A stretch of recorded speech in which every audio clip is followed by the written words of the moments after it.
तो ये कहानी शुरू होती है बेलागांव के एक वाइट एरोस्पेस पार्क में, जहां आम आदमी सिर्फ एयरपोर्ट देख के निकल जाता है।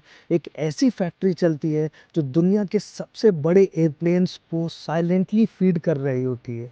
वहाँ टाइटेनियम का क्लिंक क्लिंक होता है, 5 एक्सिस सीएनसी की आवाज़, सरफेस ट्रीटमेंट चैम्बर्स की हीट, और इसी बीच एक नाम उभर के आता है, एक्वस।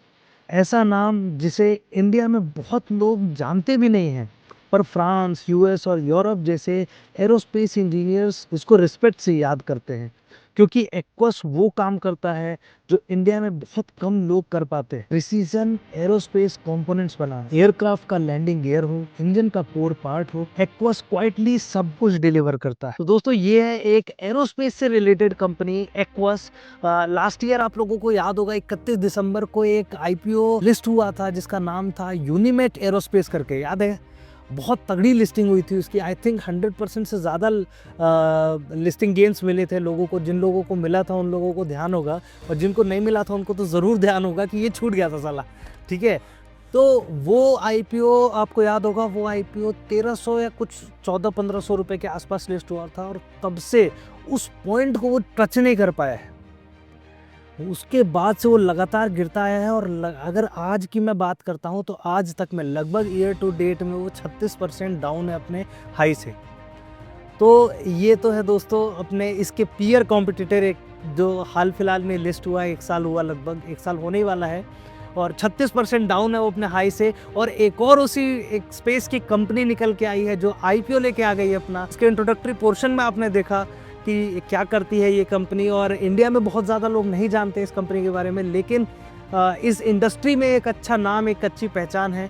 तो ये वीडियो आखिरी तक देखना बहुत ज़रूरी है आप लोगों के लिए, जिससे आपको समझ में आएगा कि ये आईपीओ लगाने योग्य है कि नहीं लगाने योग्य है। अलॉटमेंट के लिए, लॉन्ग टर्म के लिए, शॉर्ट टर्म के लिए, लिस्टिंग गेन के लिए, हर चीज़ के लिए लगाने योग्य है कि नहीं लगाने योग्य है। ठीक है, तो वीडियो को बिना देरी के स्टार्ट करते हैं। देखिए, सबसे पहले यार मैं एकदम स्टार्टिंग ही करता हूँ अपने फेवरेट पोर्शन से, वो है रेवेन्यू पोर्शन। ठीक है, मतलब आपके जो बुक्स हैं, ठीक है, आपकी बुक्स क्या कहते हैं? बुक्स तो झूठ नहीं बोलेंगी, ठीक है। बुक्स में तो आपको दिखाना ही पड़ेगा क्या हिसाब किताब चल रहा है। तो इनका अगर रेवेन्यू पोर्शन की मैं बात करता हूँ, तो रेवेन्यू पोर्शन इनका बहुत, मतलब ठीक है, ग्रो हो रहा है, लेकिन बहुत तेज़ी से ग्रो नहीं हो रहा है। वहाँ पे आपको इसकी एक बहुत ही स्टेडी ग्रोथ देखने को मिल रही है। अगर मैं फिजिकल 23 की बात करता हूँ तो रेवेन्यू 840 करोड़ था, 24 में लगभग 988 करोड़, 25 में वो घट गया 959 करोड़ आ गया। तो मतलब बहुत ही मतलब ग्रोथ उतना ज़्यादा देखने को नहीं मिल रहा है।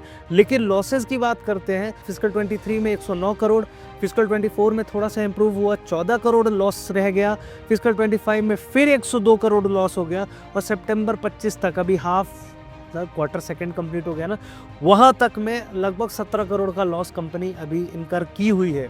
ठीक है, तो अगर फाइनेंशियल की मैं बात करता हूँ तो फाइनेंशियली तो बहुत ज़्यादा कुछ अच्छा देखने को नहीं मिल रहा है। इसका आरओई, आरओसी वगैरह भी आप देखोगे तो उसमें भी आपको बहुत ज़्यादा कुछ एंथुजियाज्म देखने को नहीं मिलेगा।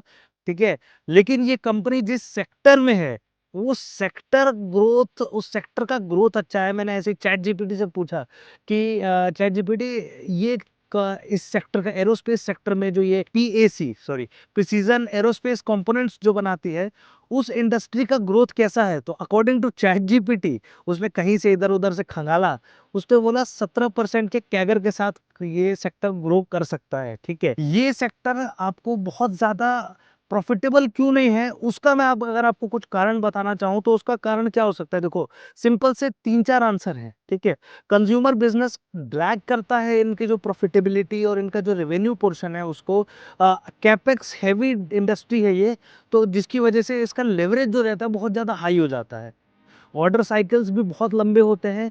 तो ये कुछ कारण है जिनकी वजह से रेवेन्यू आपको उतना ज़्यादा स्ट्रॉन्ग देखने को नहीं मिलता है, जितना ज़्यादा स्ट्रॉन्ग हमको आदत है एक्सपेक्ट करते हैं। अभी कुछ समय पहले ये भी खबर आई थी कि बोइंग अपना सप्लाई चेन चाइना से शिफ्ट करके इंडिया लाने के प्रयास में है, तो उससे भी इस कंपनी को थोड़ा सा, इस सेक्टर को थोड़ा सा एडवांटेज मिलेगा।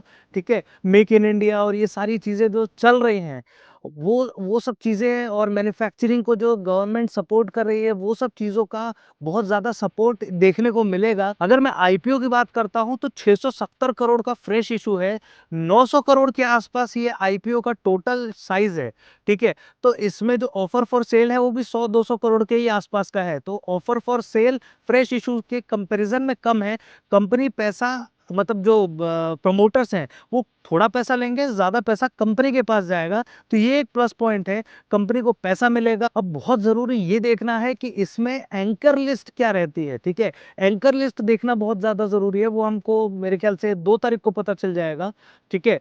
तो एंकर लिस्ट कितनी ज़्यादा स्ट्रॉन्ग है वो डिपेंड करता है कि भाई इस कंपनी में, ठीक है, बहुत ज़्यादा रेवेन्यू का बूस्ट देखने को नहीं मिल रहा है, बहुत ज़्यादा प्रॉफिटेबिलिटी का बूस्ट नहीं देखने को मिल रहा है, लॉस मेकिंग कंपनी ही है। लेकिन इस सेक्टर में कैसा मतलब लोगों का रुझान है, बड़े-बड़े लोगों का रुझान है, वो चीज़ हमको उस एंकर बुक से देखने को मिल जाएगी। एंकर बुक के हिसाब से भी आपका जो इश्यू प्राइस रहेगा ₹124 ही रहेगा, ठीक है? तो ₹124 ही हम लोगों के लिए भी प्राइस है, 10% का रिटेल कोटा है क्योंकि लॉस मेकिंग कंपनी है, तो हमारे लिए बहुत ज़्यादा इसमें पाने को कुछ दिख नहीं रहा है। ज़्यादा पाने को किसमें है? कंपैरेटिवली मीशो में थोड़ा-सा बेहतर है। वहाँ पे आपका मैंने जैसे कि कल भी बताया था, लगभग 540 करोड़ के आसपास का एक रिटेल कोटा है, जहाँ पे हम लोग का एक कॉम्पिटिशन रहेगा। यहाँ पे अगर 900 करोड़ का आईपीओ का साइज़ मैं बात करता हूँ, तो 920 करोड़ के आसपास का है। 920 करोड़ में 10% में पकड़ लेता हूँ, तो आपका 92 करोड़, 100 करोड़ के अंदर है, ठीक है? तो वहाँ पे क्या है, कॉम्पिटिशन बहुत ज़्यादा हो जाएगा। इसमें मुझे ऐसा लग रहा है कि जिस सेक्टर में ये है, जैसे यूनिमेक को बहुत अच्छा रिस्पॉन्स मिला था, वैसा ही एक अच्छा रिस्पॉन्स इसको भी देखने को मिल सकता है क्योंकि एरोस्पेस सेक्टर है, लोगों को थोड़ा-सा ना वो एक दिमाग में थोड़ा-सा फितूर रहता है कि अरे यार! ये जो इंडस्ट्री है ये ग्रो कर जाएगी। अभी आप देख रहे हो कितने ज़्यादा एयरक्राफ्ट के ऑर्डर वगैरह चलते हैं और उसमें क्या होता है कि देखो कार बनाने वाली कंपनी प्रॉफ़िट करे ना करे, उसके पार्ट्स बनाने वाली कंपनी प्रॉफ़िट कर ही जाती है, ठीक है? तो वैसा ही है कि बोइंग प्रॉफ़िट करे ना करे, उसको सप्लाई देने वाली, उसको छोटी-छोटी चीज़ें मैन्युफैक्चर करने वाली, गियर पोर्शन और ये सब जो छोटी-छोटी चीज़ें होती हैं, ये बनाने वाली कंपनी मतलब लाभ ले ही जाती है। मेरे को फ्रैंकली अगर मैं बोलता हूँ अपना ओपिनियन, तो रेवेन्यू देख के बहुत ज़्यादा कुछ I am not very enthusiastic. मैं इस सेक्टर को लेके बहुत ज़्यादा बुलिश नहीं हूँ। पर्सनली आप लोग का मैं नहीं बोल सकता, पर्सनली मैं बहुत ज़्यादा बुलिश नहीं हूँ इस सेक्टर को लेके।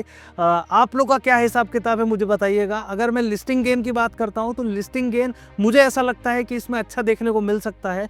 बाकी तो हम लोग क्यूआईबी की रिपोर्ट्स वगैरह देख के फाइनल बात करेंगे ही करेंगे थर्ड डे पे, क्योंकि ये तीनों आईपीओ, जो मीशो का आईपीओ हो गया, ये आपका एक्वस का आईपीओ हो गया, उसके बाद विद्या वायर्स का आईपीओ। विद्या वायर्स के लिए भी अगर आप लोग चाहते हैं, आप लोगों ने बहुत अच्छा रिस्पांस दिया था मीशो वाले पे, इस पे भी अच्छा रिस्पांस मिलेगा, तो मैं विद्या वायर्स का आईपीओ के लिए भी एक लंबा वीडियो लेके आ जाऊंगा, तो उससे आपको बहुत ज़्यादा हेल्प मिलने वाली है। अगर मुझसे कोई पॉइंट मिस हो गया तो मुझे वो भी नीचे कमेंट सेक्शन में बताइएगा। अब बात करते हैं कि लिस्टिंग गेन, तो लिस्टिंग गेन जैसे मैंने बताया कि लिस्टिंग गेन आपको अच्छा देखने को मिल सकता है, क्योंकि ये जो इंडस्ट्री है ना, इंडस्ट्री का हाइप रहता है। अभी जो इनका करंट जीएमपी है 35% से 40% के आसपास जीएमपी चल रहा है, तो अच्छा ही है यार, बहुत अच्छा है।